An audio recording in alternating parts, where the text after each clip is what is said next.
Hey, this is Sam from the Select Characters Podcast, and I've got some friends here with me. I've got Chris, Enrique, and Ryan, and we are here to discuss the game of the week this week, and that is Reus. Yeah? Yeah. Reus. Okay, yep, that's it. Ryan picked this game, and we played it this week, and we're going to show you some video, and we're going to talk about it.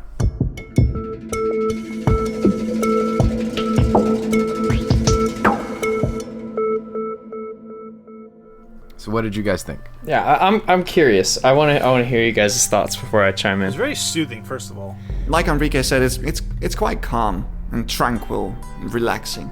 I could see that, yeah. I thought it felt like a board game, almost. How'd you figure? As far as like having to set different tiles next to each other to advance and gain more technologies and then modify those tiles, it all felt like it had a very tabletop feel to it. Where like the animations didn't really matter, you know? I mean, they were there, but it felt like window dressing. Like the main thing felt like moving and placing, something like you would do with tiles. I could see that. Yeah, I feel that way too.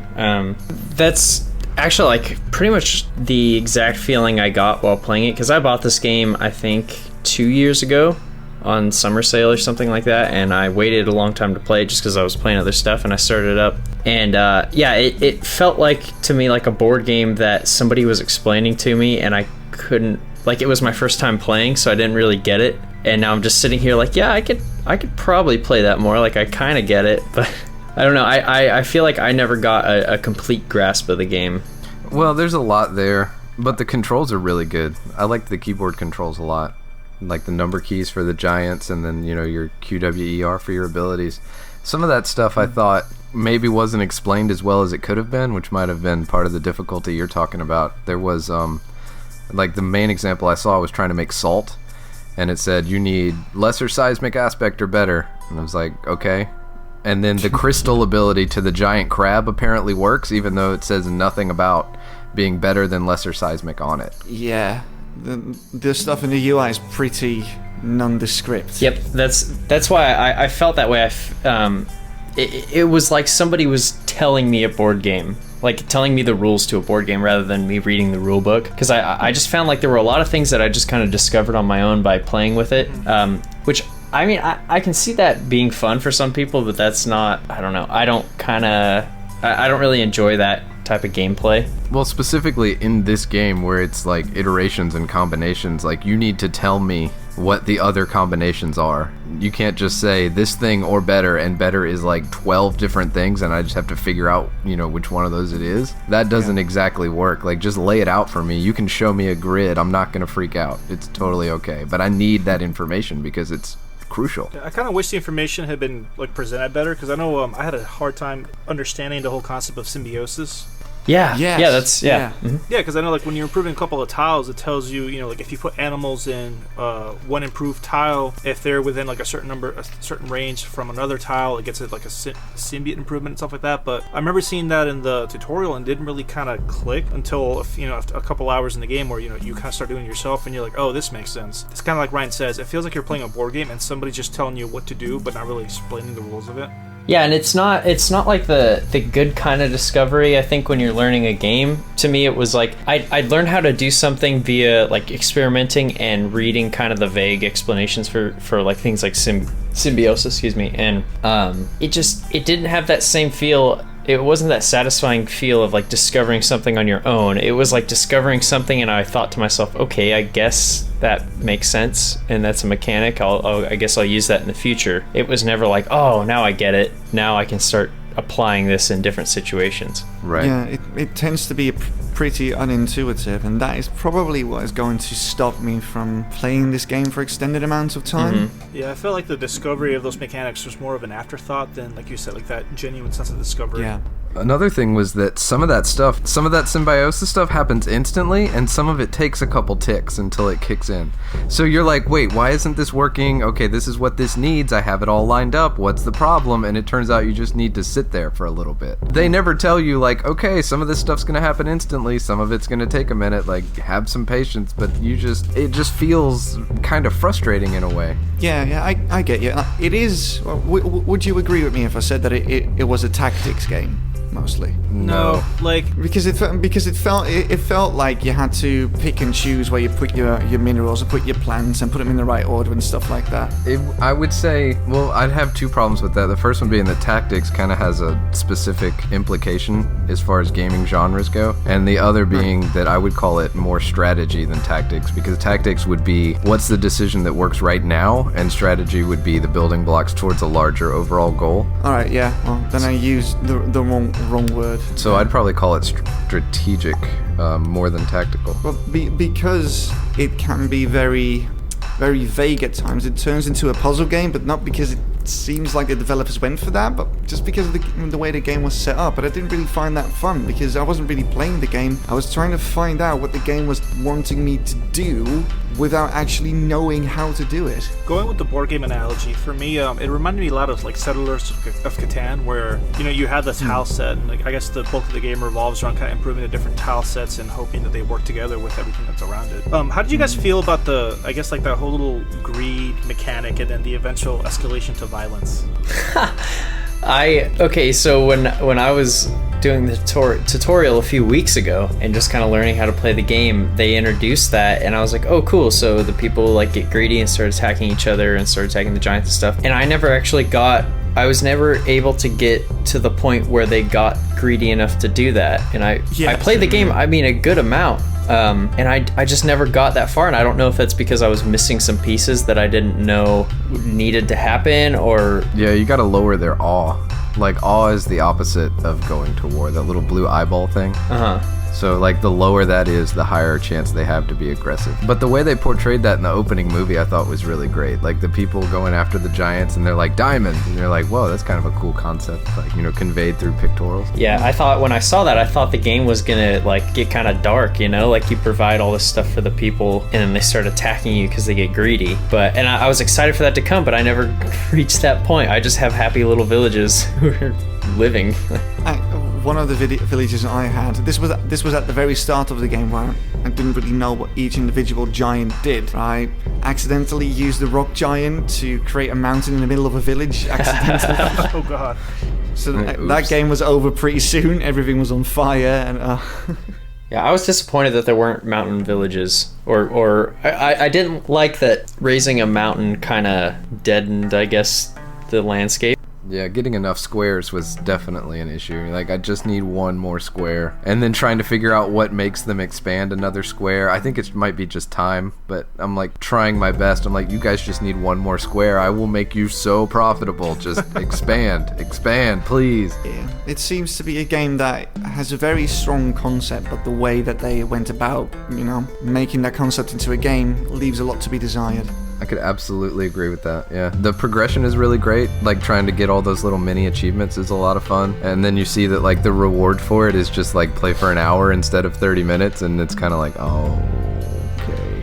Yeah, gorgeous art style as well. Yeah, so that's my favorite thing about the game. The atmosphere of the game was great. The art was great. I liked the music. I just liked the overall feel of the game. And that's what initially hooked me. I saw a streamer playing it, like I said, a couple years ago, and I just decided to pick it up because I was like, yeah, that might be fun when I'm bored someday, waiting in between class or something like that. And I saw the reviews I think they were mostly positive, so I was like, yeah, sure, let's give it a shot. And at first, I really enjoyed it, just because it feels like the atmosphere of the game is really nice, but then when you get into the more complex things that are very vaguely explained, that kind of turned me off to it. Yeah, you need to know. I mean, you really do need to know some of the stuff that they don't exactly lay out very clearly. And the giants, I felt like, moved really slow. Like, I know probably that when you get into the game to a point where it's important that they move slow because you need to divide your time and know movement and all that stuff, but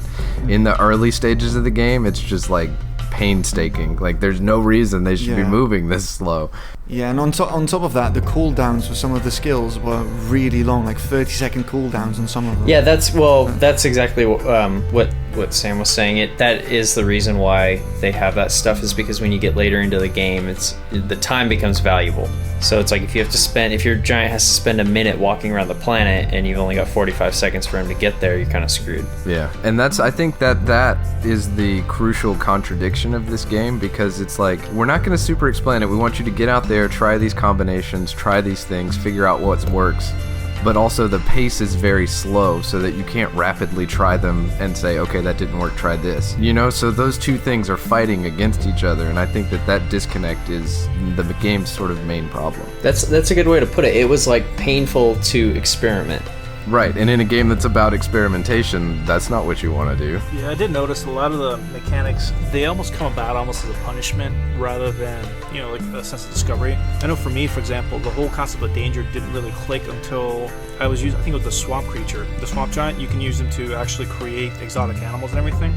And I wasn't aware that there were certain animals that, along with providing resources, they actually provide a sense of danger, and that can actually affect villages negatively if you have like a lot of dangerous animals nearby. So like things like that, it's a cool concept to discover. Because I did find out that the danger, for example, you can actually use that to reduce greed, and it can actually make villages less aggressive. But again, the downside of it is that if you don't really know what you're doing with that, when you put down those dangerous animals, all of a sudden you're penalized for kind of discovering what that whole idea of the concept. Yeah, that's rough. But I mean, I think it's a good game overall, but there's just some like small tweaks and tuning that they need to do to really kind of make it pop.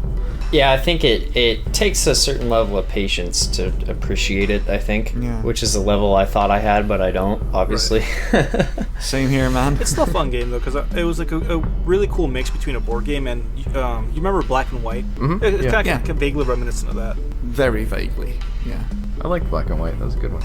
I liked Reus too. I mean, I thought it was pretty fun. I just wish you can really see the potential, and it really is cool to try and figure out how all that stuff works and interacts with each other. I thought that was a lot of fun. Yeah, it's the potential. It's got potential, but it's got just that. It didn't really hook me. It was an okay experience. It wasn't bad, but it wasn't very good either. Yeah, that's, Chris, now that you say that, it's kind of like, I liked playing it, but every time I, was on my computer, I was like, I kind of feel like playing something else, Yeah. Like, I wouldn't be happy if that was my only game and I was somewhere without my PC, but when I get on my PC, it's like, there's other stuff I'd rather be playing. Even for a relaxing game, I'd rather play something else, I think. And if you have played it, the experience does not stick with you.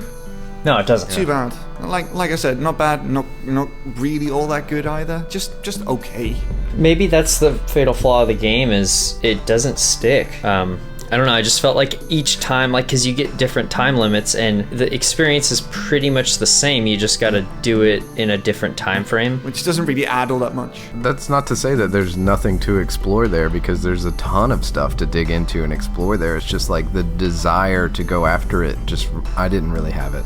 Yeah, it fades. But overall, I thought it was good. I'm trying to, it's on the tip of my tongue, really, summarize the game. I guess it's to me, it kind of feels like a buffet, because there's a lot of mediocre food at a buffet, and you eat it and you're like, yeah, that was a meal. I don't think I want to have it again, but I'm not sad that I ate it. So would you say this is like the Golden Corral games? It's like a Golden Corral where it takes you 10 minutes to travel from the macaroni and cheese to the roast beef. Yeah, I just after I played, I'm like, yeah, that was a game. It was mildly entertaining, and now I'm going to do something else. I don't know. It felt lackluster to me, and I'm sure there's some roast aficionado out there who's like, this is the greatest game ever, and you guys are overlooking stuff. But I don't know, if it didn't hook four of us who clearly love video games, I don't know, I feel like it's something that needs to be fixed or addressed or reworked. I think the issue that I had with it was that the game,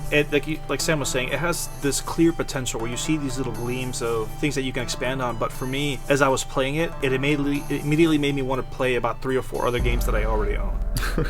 Imagine that game with no downtime. Imagine if you were just looking at a wheel of a grid, and you could just click, click, click, boom, boom, boom, drop, drop, drop, move, everything. Just I feel like if it was like that, I would have been really invested in it. But when I make a decision, I don't like doing nothing, waiting waiting for that decision to be carried out. Because I already decided, so I don't want to sit there for 20 seconds and wait for it to be executed on. Yeah, like Enrique said, it made me want to play City Skylines, which I thought was funny because I was like, oh, I have this cool little village that I can like support and build and stuff. And I was like, or I could have this huge city that I'm doing the same thing. And I think, we were talking about kind of the waiting aspect, and since we just played Cities, I felt like in Cities, like the waiting had a purpose. You were waiting for things to be built, you're waiting for money to come in, that kind of thing, and there was something engaging about waiting in that game. In this game, at least in the early levels, it feels like waiting is just for the sake of waiting, and then